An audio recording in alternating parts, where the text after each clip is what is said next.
Hello everyone. Potato और tuber crops दोनों ही carbohydrates में रिच होते हैं और इसीलिए बहुत इम्पॉर्टेंट स्टेपल फूड बन जाते हैं वेजिटेबल्स में।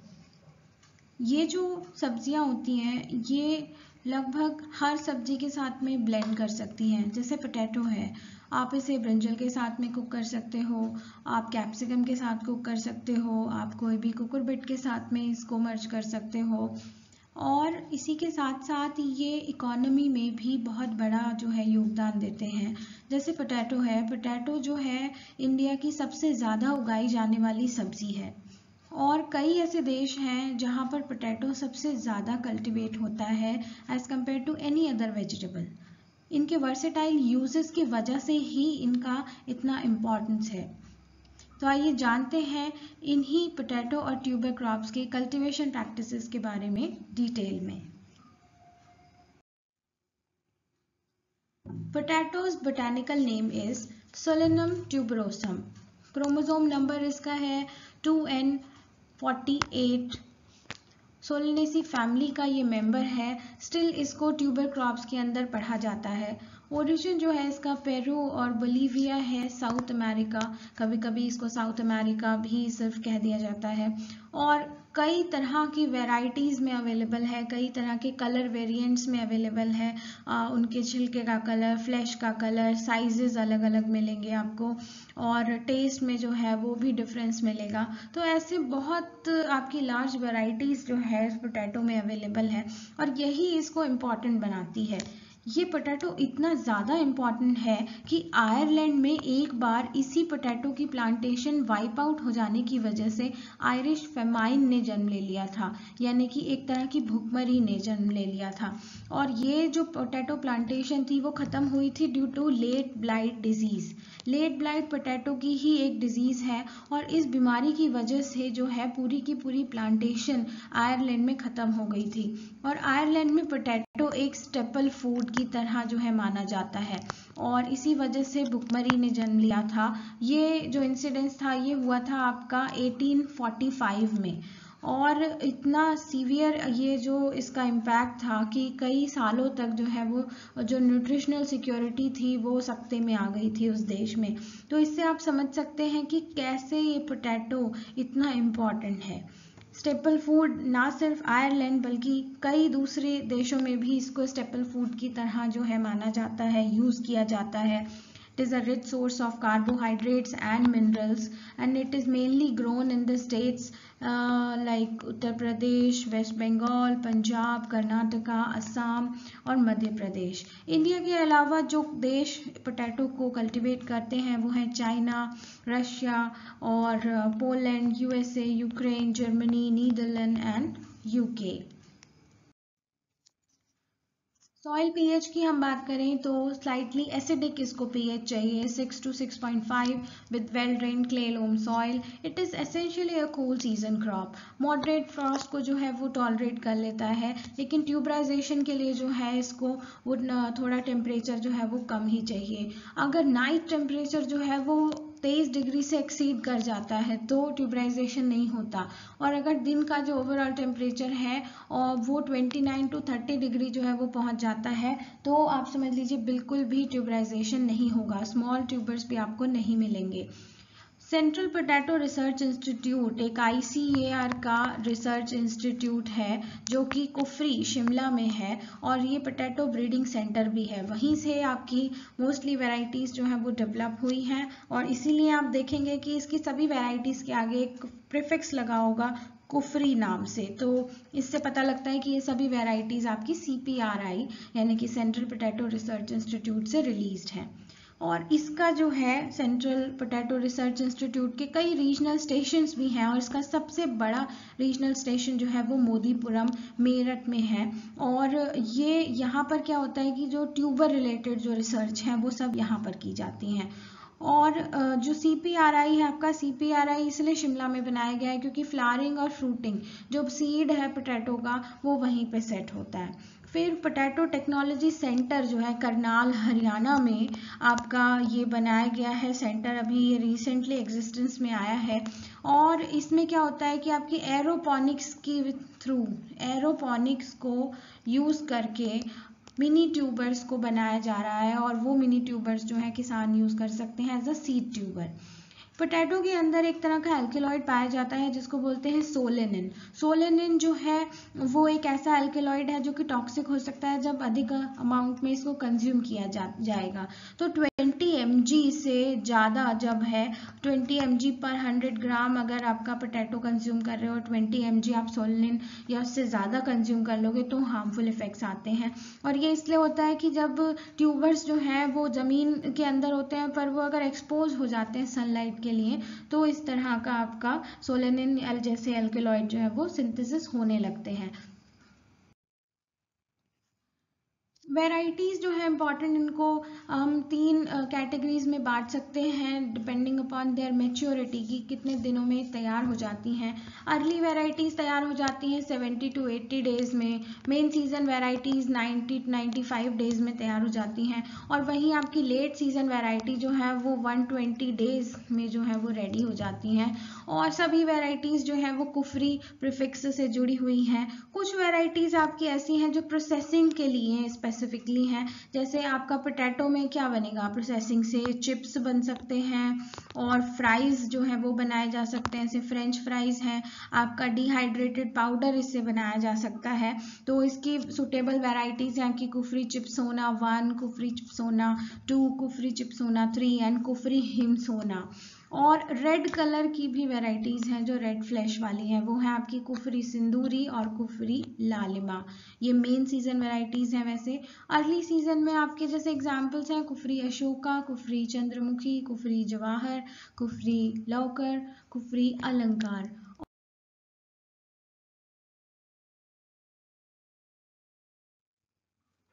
प्लांटिंग की हम बात करते हैं तो प्लांटिंग जो है अर्ली क्रॉप की, मेन क्रॉप की और लेट क्रॉप की थोड़े थोड़े समय के अंतराल पर होती है। अर्ली क्रॉप आपकी 3rd वीक से ऑफ सितंबर से 1st वीक ऑफ अक्टूबर तक लगाई जाती है। मेन क्रॉप आपकी उसके इमीडिएटली बाद से 1st वीक से शुरू होकर 3rd वीक ऑफ अक्टूबर तक चलती है, और जो लेट क्रॉप है वो 3rd वीक ऑफ अक्टूबर से 1st वीक ऑफ नवंबर तक चलती है। तो ऐसे 15-15 दिन के अंतर पर जो है प्लांटिंग हो सकती है अर्ली, मिड और लेट सीजन वेराइटीज़ की। हिल्स में यही प्लांटिंग जो है आपकी 3rd वीक ऑफ फरवरी से 2nd वीक ऑफ अप्रैल तक होती है। प्लांटिंग के लिए जो है वो ट्यूबर्स ही इस्तेमाल किए जाते हैं, और यही ट्यूबर्स जो हैं सीड ट्यूबर्स कहलाते हैं। तो इसका जो सीड रेट है वो लार्ज साइज के अगर पोटैटो यूज़ किए जा रहे हैं तो आपका ये है 25 से 30 quintal per hectare, medium size के हैं तो 15 से 20 क्विंटल, और स्मॉल साइज के अगर पोटैटोज हैं तो 10 से 15 क्विंटल। तो अगर छोटे पोटैटोज होते हैं उनका ट्रांसपोर्टेशन आसान होता है और उनको कट नहीं करना पड़ता। लेकिन लार्ज ट्यूबर्स होते हैं जैसे आपके जो ज़्यादा वेट वाले हैं, साइज़ बड़ा है, तो उन्हें कट करके 2-3 टुकड़ों में बांटना पड़ता है, जिसकी वजह से जो है उसमें फंगल अटैक होने के चांसेस रहते हैं। यूजुअली जो है आइडियल साइज़ रहता है 40 to 50 ग्राम जो है वो ट्यूबर होना चाहिए, और एक ट्यूबर उसका डायमीटर 40 to 50 mm हो। अगर ऐसा है तो उसको 45 से 60 सेंटीमीटर रो टू रो और plant to plant 20-25 centimetre distance पर लगाया जा सकता है। और एक ट्यूबर के अंदर कम से कम 1 से 2 आईज होनी चाहिए। जैसे ये ट्यूबर होता है और उसमें छोटे छोटे इस तरीके से बने होते हैं, तो ये आपके आईज होते हैं। और इसमें जो है ट्यूबर में डॉर्मेंसी भी होती है, लगभग 8 से 10 हफ्ते चाहिए उसको स्टोरेज में, तब जाके जो डॉर्मेंसी है वो ब्रेक होती है। तो इमीडिएटली ज़मीन से निकाला हुआ ट्यूबर आप जो है उसको यूज़ नहीं कर सकते हो।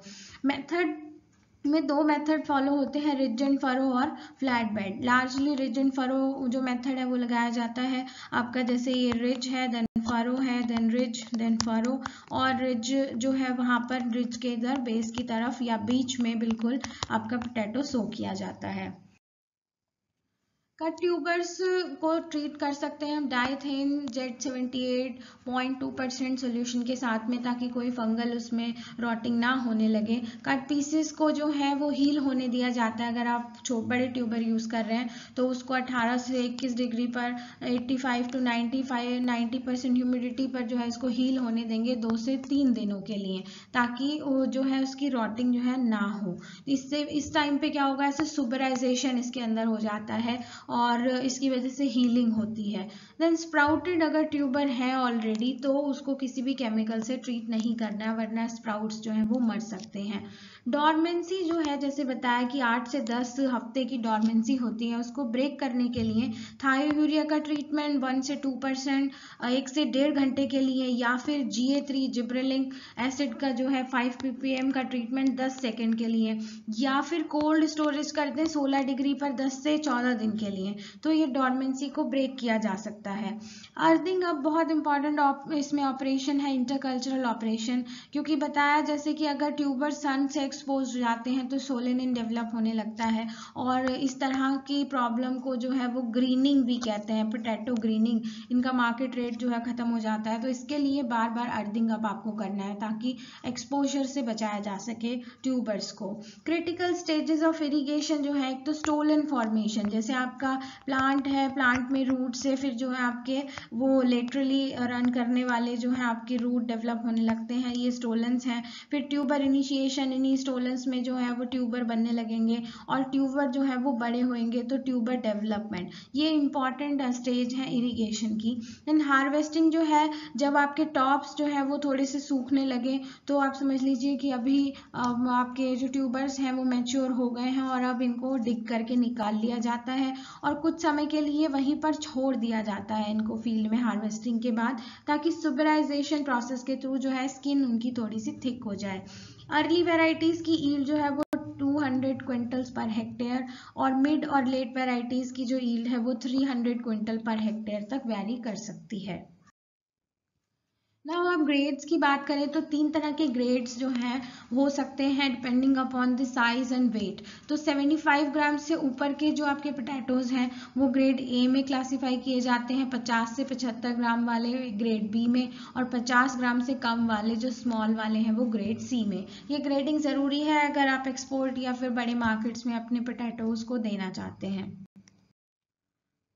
नाउ स्वीट पोटैटो, आइपोमिया बटाटा जो है इसका बोटानिकल नेम है, शकरकंद जिसको बोलते हैं, ये भी एक इम्पॉर्टेंट ट्यूबर क्रॉप है। कॉन्वॉल्वुलेसी फैमिली को बिलोंग करता है और इसका क्रोमोसोम नंबर 92N है।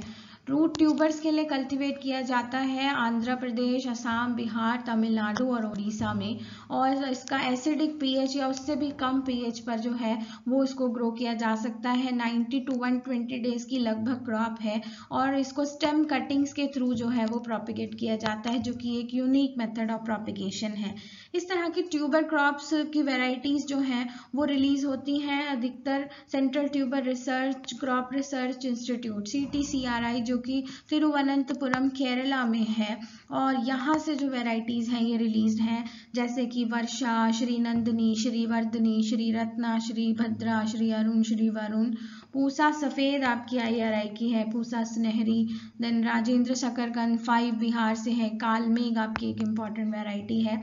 यहाँ पर 2 तरह की नर्सरी बनती है, एक प्राइमरी नर्सरी होती है, एक सेकेंडरी नर्सरी होती है। प्राइमरी नर्सरी में क्या होता है कि ट्यूबर्स जो कि 125 से 150 ग्राम के वेट के हैं उनको प्लांट किया जाता है 3 महीने पहले, जब आपको मेन सीजन में प्लांटिंग करनी है उससे, और लगभग 10 स्क्वायर मीटर का जो एरिया है वो लगता है इसमें। वहाँ से फिर जो है वाइन्स निकलती हैं उन ट्यूबर्स में से, और फिर उन्हें उन वाइन्स को 40 to 45 डेज के बाद में कट करते हैं और सेकेंडरी नर्सरी में लेके जाते हैं।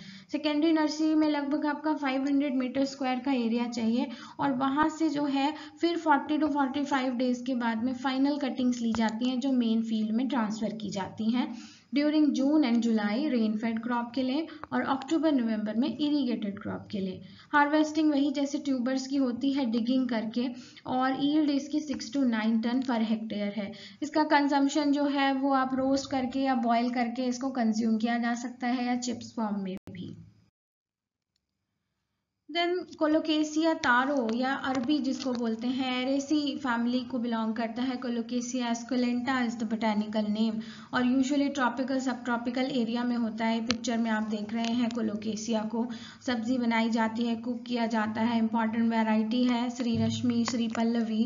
सीड रेट जो है इसका 12 क्विंटल पर हेक्टेयर चाहिए और एक ट्यूबर का जो वेट है लगभग 25 से 35 ग्राम होना चाहिए। 5 से 6 महीने में क्रॉप जो है वो रेडी हो जाती है हार्वेस्टिंग के लिए। सीजन इसका भी बिल्कुल वैसा ही है जैसा कि आपका स्वीट पोटैटो का था, मई, जून और अक्टूबर, नवंबर।